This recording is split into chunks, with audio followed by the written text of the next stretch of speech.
So let me begin. Let me, first of all, welcome what is an international audience today.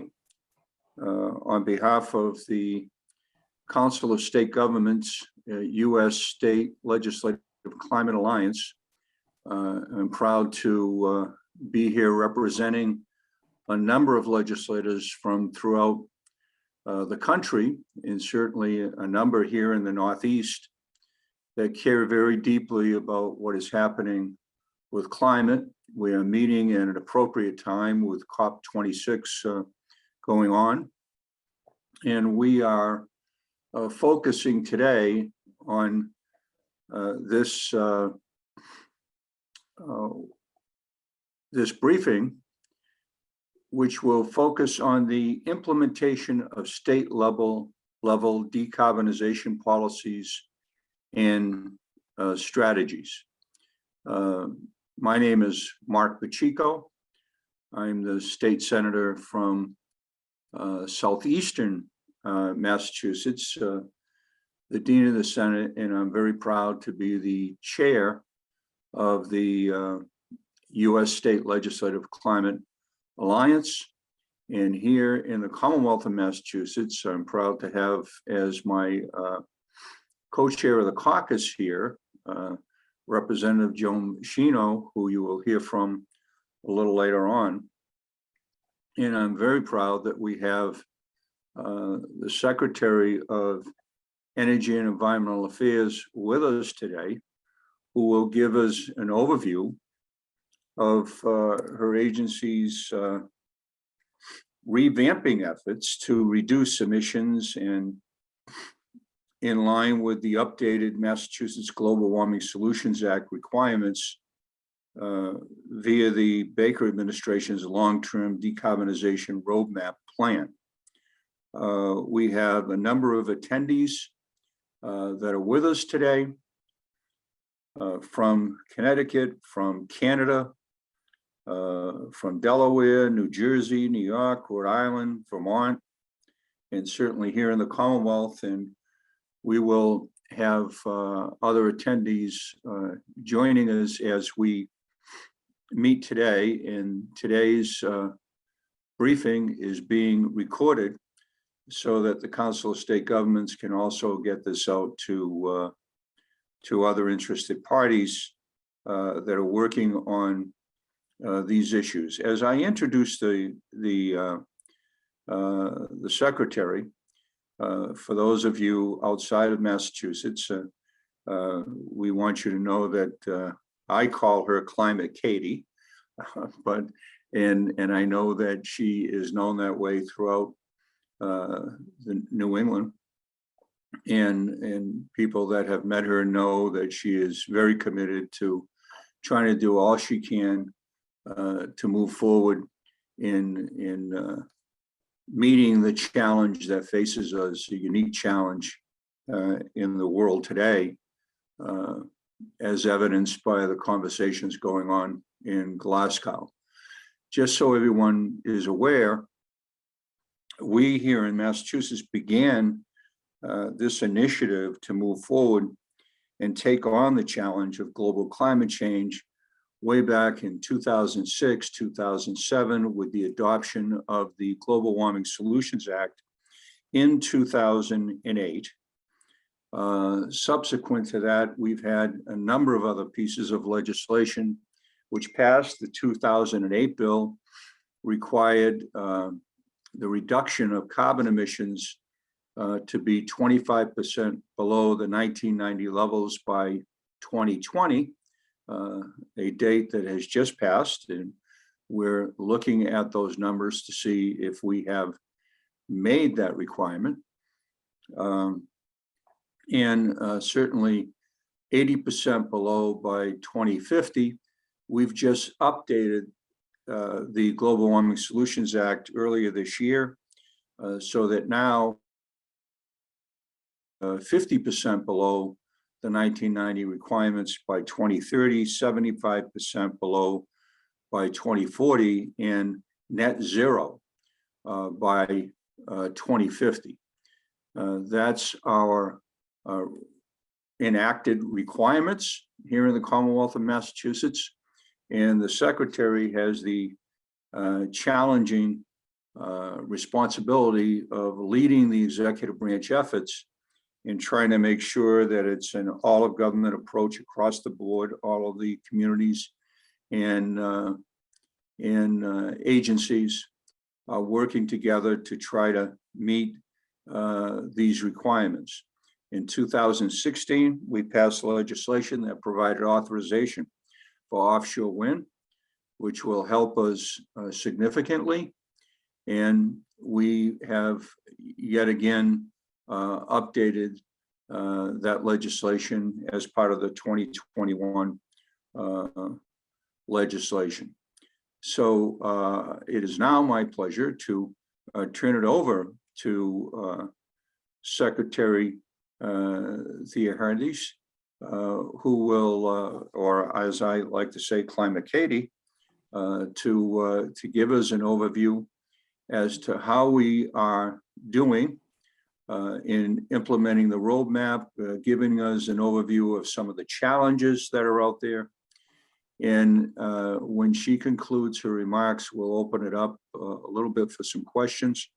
Rona Cohen from the Council of State Governments, anybody that is signed on today or watches this recording of this session later on, if you want to sign up to be a member of the U.S.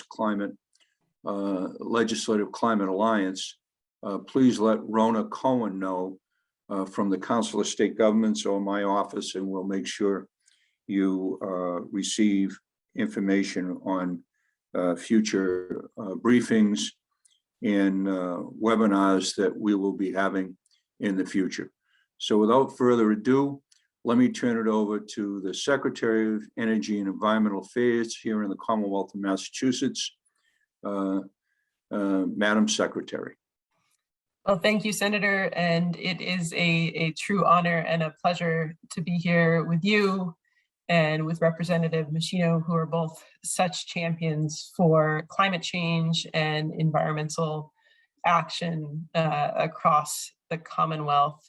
I'm also excited to be with the Climate Alliance for legislators. It's been a great asset to states at the executive office level, the U.S. Climate Alliance, and I know these types of multi-state, regional, and national entities that bring state leaders together to move forward on climate change make us all stronger in our state efforts and in the role we can play at a national level to push our actions and ambitions forward. We're really at a pivotal moment for the international community this week and next as COP26 proceeds and kicked into high gear earlier this week. And simultaneously, it's a really exciting time for us here in Massachusetts as we move forward to push significant progress towards our climate change goals and building the clean energy future that we need to have to hit them. So I'm very pleased to take a few moments today to speak about the work we're doing on climate change mitigation, on building a more resilient Commonwealth, and on thinking about how the efforts of states can really be brought to bear on a larger scale across the nation and indeed as examples in the international side as well. So as we confront the challenges posed by a changing climate, I think it's important to start by talking about the changes that we're seeing here in Massachusetts. And so back in 2018, we pulled together the first statewide state hazard mitigation and climate adaptation plan, which combined our federally required hazard mitigation plan with a forward look at the climate challenges that we're going to be seeing in the future. And there's significant work to do to prepare for the future, but also to mitigate today's impacts on our communities that are brought on by climate change. At the state level, we're focused on two key efforts with respect to climate change, obviously mitigation to decarbonize our economy and prevent the worst impacts of climate change, and adaptation to help communities prepare for the inevitable impacts we face in the years to come and are already experiencing today. Back in March of this year, the governor signed comprehensive climate change legislation that set into statute the Commonwealth's climate goals for the next 30 years, culminating with our ultimate goal of net zero emissions by 2050. And this effort represents tremendous leadership and partnership between all branches of state government, and particularly leaders like Senator Pacheco and Representative Machino, who have been pushing these types of targets and ambitious legislation forward for a number of years. The targets under the Climate Act are very ambitious, most ambitious in the nation. And that means we obviously have a lot of work to do to meet them. This is not a surprising situation for us to be in Massachusetts. We've always been on the cutting edge of climate action, but this law has updated our goals and updated many of the policies under our goals, as well as the planning framework. We do know that our partnerships with other states and nations, whether sharing best practices or pursuing new technologies or innovation or scaling up new industries like offshore wind, are absolutely critical to meeting these goals every step of the way. And the Baker-Polito administration and the legislature have built this really long-standing bipartisan record of partnership that has helped to serve us on the progress we've made to date, and I think is a model for how folks at the federal level could go about passing important climate change and environmental laws. So thanks to that partnership, we are once again poised here to move forward and take another significant step to reduce emissions, protect vulnerable communities, and achieve the goals of net zero by 2050. The climate legislation includes a number of important elements. I'm going to go through 4 sort of key provisions here that will help us make significant progress. First, the law codifies the limit set by the administration in January of 2020 that commits the Commonwealth to a net zero target by 2050. I shouldn't call it a target, it's a limit. It's legally binding. It increases our authorization to solicit another 2,400 megawatts of offshore wind. It will make our appliances more energy efficient and allow municipalities to opt into highly energy efficient stretch codes for newly constructed buildings. And it includes new nation-leading provisions that will help protect environmental justice communities, including for the first time, requiring the Department of Environmental Protection to develop regulations to assess the cumulative impact as part of the permitting process for certain infrastructure projects. The climate legislation also set into statute the Commonwealth's climate goals for the next 30 years, obviously culminating with that net zero target I mentioned. The legislation also allows the Commonwealth to set interim goals for the years 2025, 2035, and 2045 to ensure that Massachusetts remains on track to achieve the statutory goals. And our limit now for 2030 is set at least 50% reduction from 1990 levels. The legislation similarly allows for economic sector targets to ensure that the Commonwealth as a whole is working towards net zero. And as I mentioned earlier, these are ambitious targets, but they're achievable, and we have a lot of work to do to meet them. We're in a strong position because we've done the deep decarbonization analysis. We need to map out not just the work of the next decade and the work we need to do today, but really the pathway over the next 30 years. To help guide this plan and our process for implementing this legislation, our administration engaged in a 2-year science-based study to map out the different pathways that are possible to achieve net zero emissions by 2050. This is a significant report that goes into different scenarios and case studies, but it had some very clear takeaways. We actually explored 8 different pathways to achieve net zero, and the most cost-effective pathways for Massachusetts had some similarities. They included a significant amount of offshore wind. We have high capacity resources off our shores, and the studies showed that offshore wind will be the primary source of electricity for the state by 2050. We're talking somewhere in the range of 15 to 25 gigawatts of offshore wind. We're just in the process of beginning construction on our first 1,600 megawatts and moving into permitting on our first 800 megawatts, moving into permitting on our second 800 megawatts, and have a procurement out for another 1,600 megawatts. So moving forward, but we'll need to start doing these on the order of 1,000 megawatts every year of new wind. To build that amount of offshore wind, we'll need significant new transmission capacity to power a high renewables power system, not just here in Massachusetts, but throughout our regional grid operator, our New England service territory. And we're going to need all that new clean generation so we can transition our transportation and building sectors largely to use that clean electricity. And so this is not just offshore wind off the coast of Massachusetts. We're also looking to connect to clean renewable sources of energy throughout the region. When we released the 2050 roadmap, we also released an interim 2030 clean energy and climate plan, which is statutorily mandated under the original Global Warming Solutions Act.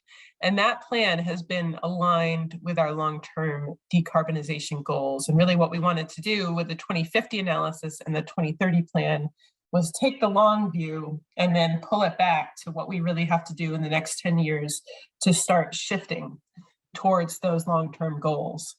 And while the framework for the Clean Energy and Climate Plan we released back in December of 2020 is strong, we're currently working to develop and finalize a CECP for 2025 and 2030 by July of next year to realign it with the new climate bill and to incorporate additional stakeholder feedback and suggestions through the public comment process.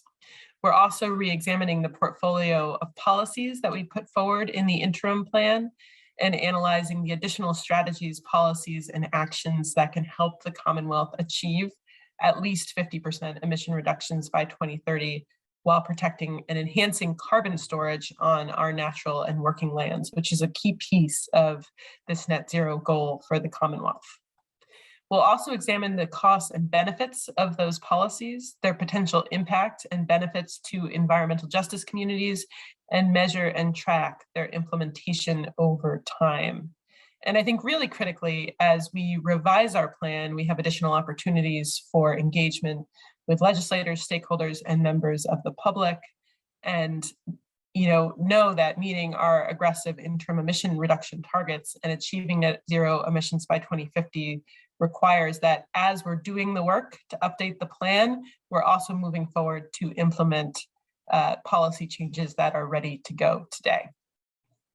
We have a number of efforts moving forward on that front. And back in September of this year, Governor Baker took action to sign an executive order that establishes a commission on clean heat, the first of its kind in the nation, to bring together the diverse experiences and perspectives from the field of affordable housing, energy efficient building design and construction, healthcare, heating system design and technology, real estate and heating fuel distribution, to take the steps that we need to establish a cap on emissions from heating fuels and advise the governor on developing the policies and strategies we need to meet our emission reduction goals in the building sector. We've made significant progress in the electricity sector, and we've been working on a regional cap and trade program in the transportation sector, but this would be the first time that the state has looked at a cap on emissions in the heating space, which have really not made progress consistent with electricity. We're committed to building an equitable clean transportation future for the people of Massachusetts, and we've built a strong record of national leadership on this critical initiative. Emissions in Massachusetts, as in many places of the country, are our highest level of emissions. So 42% of our emissions are from transportation. And we know that to meet our climate targets, Massachusetts will need to put 750,000 zero emission vehicles on the road by 2030. And just to give you a sense, we sell about 150,000 vehicles every year. So that's a significant portion of vehicles that have to go ZEV by 2030. To that end, we've been working with states like California to support ambitious vehicle regional emission standards, and we've joined California in committing to achieve 100% zero emission passenger vehicle sales by 2035 through the Advanced Clean Cars Rule, and the Accelerating Clean Trucks Rule puts Massachusetts on track for 30% EV sales for commercial trucks and buses by 2030 and 100% by 2050. We're also supporting the deployment of zero emission vehicles through incentives, including a $60 million commitment to support EV and EV truck adoption through more EV and more EV truck programs. And our administration has made significant investments in the infrastructure to support these zero emission vehicles, including $65 million in electric vehicle charging infrastructure through National Grid and Eversource Make-Ready programs. The utilities have proposed hundreds of millions of more in funding for EV infrastructure for phase 2 investment, which we are continuing to explore. Additionally, on the transportation side of the house, we have put Volkswagen settlement funds into creating a Massachusetts EV infrastructure program to really accelerate adoption and utilization of EVs. And to accelerate the market for these vehicles in the Commonwealth, we have worked with our Clean Energy Center to launch a new fleet advisory program. This is something we feel is very important for companies, for groups that use trucking, to have the technical assistance they need for fleet managers to look at the transition to EVs and to help them through it. And so this program is doing exactly that, with a particular focus on getting EV fleets into environmental justice neighborhoods where diesel emissions are often a problem. Additionally, the Clean Energy Center has a new program called Act Now and then Act for All that are supporting innovative approaches to advancing a full suite of clean transportation options across Massachusetts, focusing on environmental justice communities, but really trying to understand the entire spectrum of solutions that's out there, from more walkable and bikeable solutions to electric vehicles, to car sharing, and to other models, and understanding these models in rural, suburban, and urban communities with that focus on environmental justice. This past April, the governor signed Executive Order 594, which set a target of 100% zero emission vehicle in state fleets by 2040. And to further that goal, the MBTA, our train system, is purchasing 80 battery electric buses this year and opening 3 battery electric bus facilities by 2028. And these facilities are often a limiting factor in terms of when we can bring the buses online. So a really important deployment here. As many of you know, we've also been working with Connecticut, Rhode Island, and Washington, D.C., as well as other states throughout the Northeast and Mid-Atlantic, to establish the Transportation and Climate Initiative program that would provide the first enforceable limits on transportation emissions and could provide hundreds of millions for additional investment in clean transportation and improving health outcomes, again, with a focus on environmental justice communities. The administration continues to take nation-leading action to build a vibrant, innovative clean energy industry while capitalizing on our first mover status as a state that is launching the offshore wind industry in North America. As I mentioned, we're building the first in the nation 800 megawatt offshore wind project, which has now received all federal approval, has reached financial close in terms of financing, and in a little more than a week, will begin onshore construction.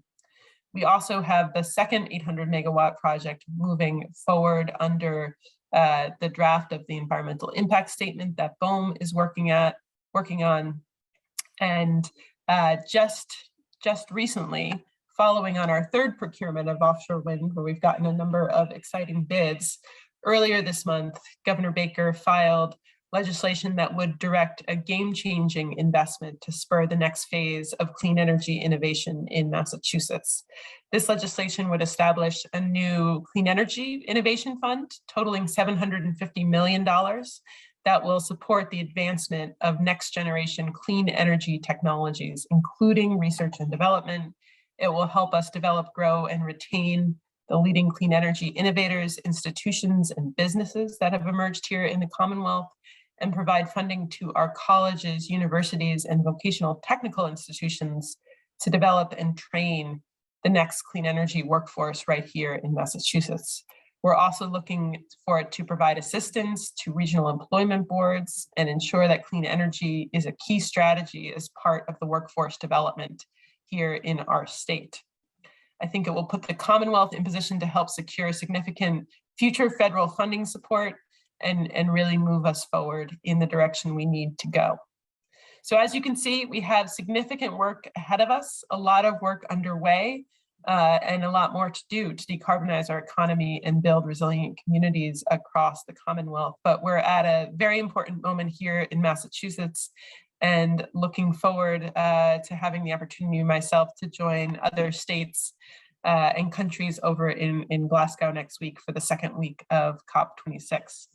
I really think it's a moment for the world to come together to renew our focus on climate action and increase the ambition of the work ahead. And I just continue to be a great proponent of coalitions such as this, who are working together to share knowledge and really push ambition forward at the state level. So thank you so much for the opportunity to be here today. I really appreciate it, and happy to take a question or two if we have time. Well, first of all, let me thank you very much, Madam Secretary, for your presentation. And it gives, especially those that are watching from Canada and other places throughout New England that are not aware of the significant work that is going on here in Massachusetts, a great overview of what is, in fact, taking place. I thank you very much for your leadership and working in a bipartisan way with the Baker-Polito administration and the Democratic Legislature to to get these policies enacted into law, and now most importantly getting them implemented. So that's the hard part, getting them implemented. One of the things that I think you're aware of, and I want to throw just a couple of questions out there, and then I'll open it up to Representative Machino. If you could stay with us just for a few questions, that would be very helpful. As you know, yesterday there's a ballot vote in Maine, still very fresh. What in my mind, and I'm sure in yours, we've been hearing about the future of Maine hydro transmission project, and is there a contingency plan? Because this was part of, I think, one of the strategies in terms of long-term strategy. What do you see happening there, and any other types of transmission-related issues in the Northeast relative to what we're planning here in Massachusetts for backup power, et cetera? Well, as you mentioned, the decision last night in the Maine referendum is very fresh. We are reviewing the outcome of last night's referendum vote and working to understand the different options and path forward. The thing I would note here is that interstate transmission across all of our pathways was a key component to our state, and we believe to most states, in terms of locking down a clean energy future.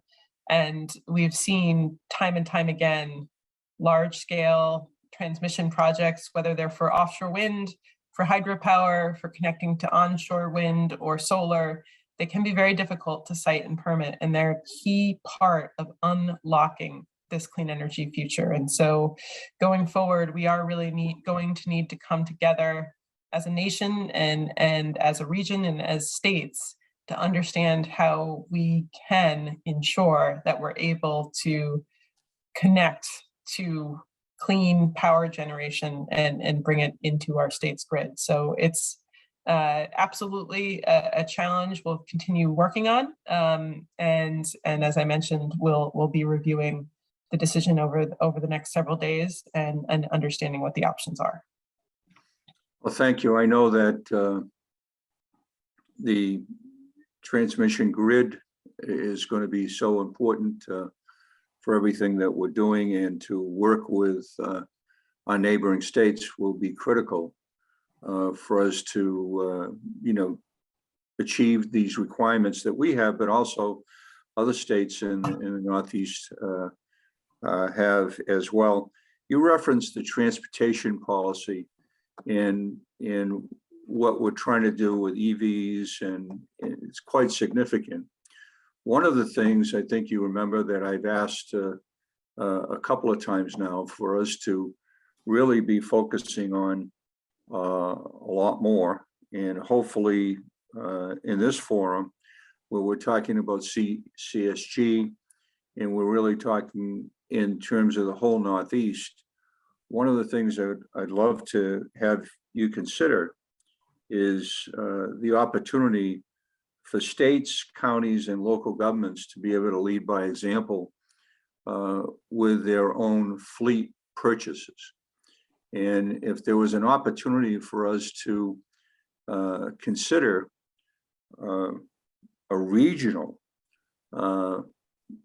opportunity to put that out into the marketplace, looking at the number of vehicles that would be recycled out each year in whether it's the Commonwealth of Massachusetts, Connecticut, Rhode Island, all of the Reggie states, and putting that together in one RFP so that the major manufacturers would have some kind of certainty as to what would be taking place. I think it would help the marketplace, and it could also give us a better price that we could all save some money in the Northeast here if we tried that type of initiative. So I'd like to just, get your reaction on that in terms of the opportunity maybe to put in place a local leadership initiative for the Northeast, starting with Massachusetts. Well, so, you saw the target we have for fleet purchasing under the governor's executive order. And so it's something that as a state, we are going to be moving forward on rapidly. And while I don't know exactly how the details of joint procurement programs work, I know it's something that's come up as a topic of interest to states and to locals as around many of our discussions, particularly on TCI. So I think if there's interest in getting something like that started, we'd be all ears to understand how it could work. Yeah, it would be great if you could, maybe look into it and see if there was an opportunity. We'd be glad to facilitate any opportunity to put a group of leaders together, and maybe even with neighboring states, with individuals in the role that you have, or others, and certainly at the governor's level, talking with executive branch agencies, that hopefully we'll be looking at doing the same thing. I have just two quick other questions here. One is, the governor has just filed offshore wind legislation that would allow DOER to select the winning bidder. What effect do you anticipate that change will have on the procurement process? And in that legislation, it didn't really authorize additional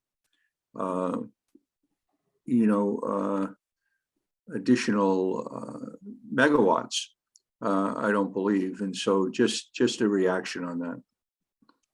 So the decision we made to take the electric distribution companies out of the procurement process really reflects the maturation of offshore wind development in the state and generally up and down the eastern seaboard. When the legislation was written back in 2016, the Department of Energy Resources didn't have any procurement experience for offshore wind, right? And so they were relying on some of the expertise at the utility companies to help serve on the evaluation committee. Since that time, both of the utilities have formed joint ventures with their own offshore wind companies. And so they're in the field of development. And we believe at this point, our Department of Energy Resources has all of the tools and capabilities and staff that they need to evaluate these contracts, just as all of the other states now do, independently with oversight from the Attorney General's office and an independent evaluator. We believe this will make the process more objective. It will streamline it in terms of making it a faster process and ensuring that there's one decision at the end of the day and not sort of a split vote where we need to come in and make a decision if the two utilities are in disagreement. And so we do believe this will bring the process to where it needs to be in terms of efficiency, objectivity, and fairness.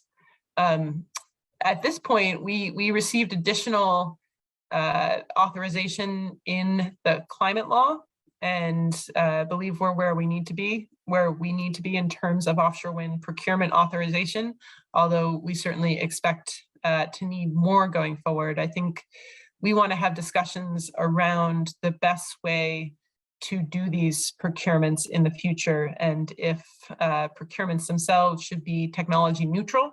So we're looking at a full range of options that could include offshore paired with solar, paired with storage, paired with transmission. I think just including the need to look at technology neutral procurements as well as regional procurements is something we want to look at in the context of the market reform that's going on right now at the ISO New England level. In regard to that, what about just, not having a cap, in terms of procurement, because we have a requirement to get to net zero by 2050. So working within that general authorization and trying to give the executive branch the tools to make sure that you can, in fact, accomplish those requirements without having to come back to the legislature again and again and again. One of the things that is happening, I mean, it's my understanding, we're talking about 15 gigawatts in our region that we could get to, especially when you're looking at additional lease, federal lease land that's going to be put on the out there for further bids. There's an opportunity for us to utilize some additional offshore wind opportunities, and you've talked about regional offshore wind collaboration in general. And what do you foresee that collaboration looking like? What kinds of opportunities are you interested in pursuing? And that'll be my last question, then we'll go to Joan. Okay. I will try to be brief here, although this is a whole topic unto itself. I think one of the questions that offshore wind and clean energy procurements in general raise is how much of our capacity do we want tied up in long-term contracts versus how much do we want procured on the open markets. And one of the things the states are working across the region to try to do is to have the clean attributes of the clean resources we're pursuing valued in the wholesale markets so that they're able to be procured in the way that our other energy generation capacity is through the market process, rather than from these long-term contracts where the state and the ratepayers are essentially taking on all of the risk and the infrastructure costs of the contracts. Not that we believe that's something that needed to happen in this case, but it's not clear it needs to happen for the whole duration of this build out of offshore wind. And so we do believe that at some point, the attributes that wind has those attributes should make it competitive with the other resources that play out in our regional energy markets.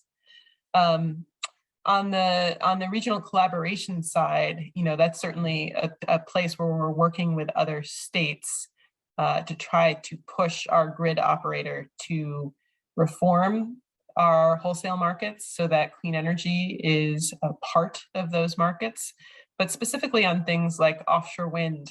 I think we are looking to be able to go into procurements with other states who are also seeking generation. But a big piece of this is going to be building out both the onshore and the offshore transmission networks that we need to support these projects. It's not clear that as we move forward with the scale of projects that we're contemplating right now, that we should all be building our own lines in from the projects and interconnecting. The idea of a regional transmission backbone that could serve these generation assets is something that I think has a lot of potential and is something we're talking with other states about right now. Well, thank you very much. I'm going to hand it over to Representative Joe Machino, who is the House Chair of the State Legislative Climate Alliance Caucus in Massachusetts, helping me with that initiative. I thank the representative for her work on climate. She's been an outstanding leader on this issue, and I know she has filed legislation similar to other legislation I filed, Madam Secretary, this year, dealing with the built environment as well, trying to get waste out of the system. And I know it's one of the things that before I let you go today, we're gonna ask you about that a little bit more specifically. Actually, the representative may do that right now, but anyway, let me turn it over to the good representative. Thank you so much. Thank you so much, Senator. And I just want to thank you for your leadership over all of these years as the original author of the Global Warming Solutions Act. And that was the original commitment that we made to decarbonize our economy. And we've been building on your fine work for years now. And it's an honor to work with you on this and to be guided as a relatively new legislator by you. And I also wanted to thank you, Secretary Theoharides. You always give a wonderful presentation. What I'm struck by is how digestible you really make it. Energy procurement and generation, these are technical, complicated, complex things, and we're in the middle of a transition. And I just always really appreciate how you make it so digestible and really frame it so that the legislature can be a partner with the executive branch. Since the senator chose to sort of focus more on the generation and sort of the regional sort of pieces and the power of procurement, I'd just like to sort of give you an opportunity to talk a little bit more about the administration and its own efforts to shrink its own carbon footprint. I'm wondering how, this is a transition, and it's a transition across secretaries, right? And I'm just wondering if, given that you have legislators from other states and other countries, if there's anything else you'd like to share with them regarding the administration's own opportunities as state government to really work across the secretariats, right? Your EEA, there's transportation, there's housing, economic development. I just thought you might like to share a little bit about your work doing that. Sure. Well, it's a great question, Representative, and thank you for your kind remarks. We have taken as an administration an all-of-government approach to climate change. And so while the issue obviously rests first and foremost at the Executive Office of Energy and Environmental Affairs, we work across secretariats and agencies to ensure that our emission reductions and savings are coming from all of our different sectors, and that we're not doing things at cross purposes. And this is true on the adaptation front as well. That state hazard mitigation and climate adaptation plan I referenced was actually a cross-secretariat effort, and we are using the outcomes of it to inform our budgeting process. But, you know, a key piece of all of this has been making sure we understand what other agencies are working on, what their objectives are, and trying to help them frame them in terms of carbon reductions and then adaptation goals. We do have, as I mentioned, this executive order of 594, which is leading by example, which looks specifically at our building footprint and the challenges we have there and the effort to get that as tight and low carbon as possible. We've done a lot of work on that end. And then also our fleet, right? And to move towards zero emission vehicles in those spaces. And so that's on a much smaller scale, but really also looking at where state budgets are going and ensuring those spending decisions are consistent with climate goals is a key part of this for me. Part of the other thing that I thought you might share some information with our out-of-state colleagues on is what are the opportunities to really inform what's happening on the municipal level as well, right? So there's a couple of, I'm thinking about the MVP program, I'm thinking about green communities, and I'm just wondering if you wanted to share with some of our other out-of-state colleagues, ways that the administration can and is and should really be putting its money where its mouth is, and some of the grant programs. You know, if we're all building schools and we're all going through the SBA, then, you know, that's an opportunity to incentivize. And I just didn't know if you wanted to talk a little bit more about that. Yeah. Let me, just before the secretary does, let me just jump in, Joan, because I'm being contacted by the secretary's staff that she's running behind.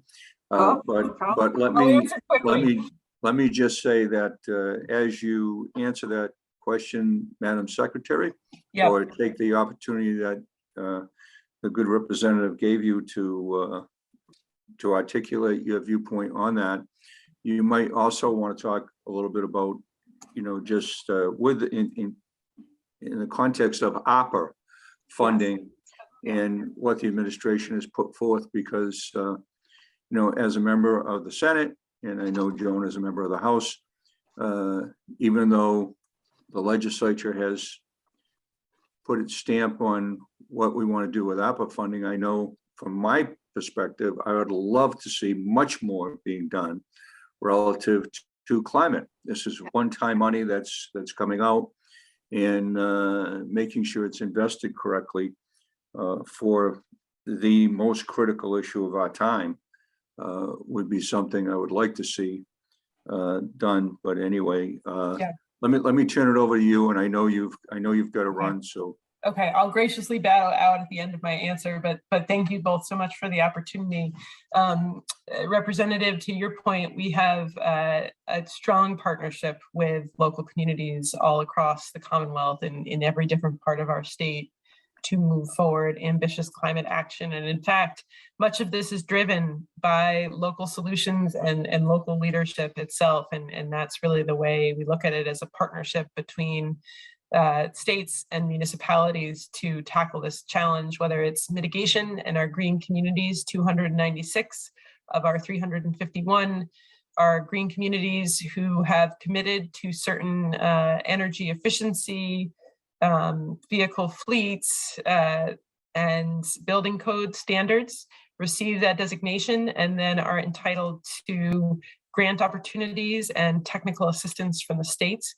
We also have about 93% of our communities enrolled in our municipal vulnerability preparedness program, which again requires a certain level of commitment in terms of planning for climate adaptation with assistance from the state, and then enables those communities to access significant financial resources from the state to implement their climate adaptation priorities, really around infrastructure and nature-based solutions, and things that make their communities better and safer going into the future. And since 2014, the administration has spent over $1 billion on climate change programming, and the governor, in his proposal for ARPA spending, filed for almost $1 billion in the next several years to spend towards resiliency, towards port investments, towards clean water and wastewater, and towards parks and open space, knowing how important all of these resources have been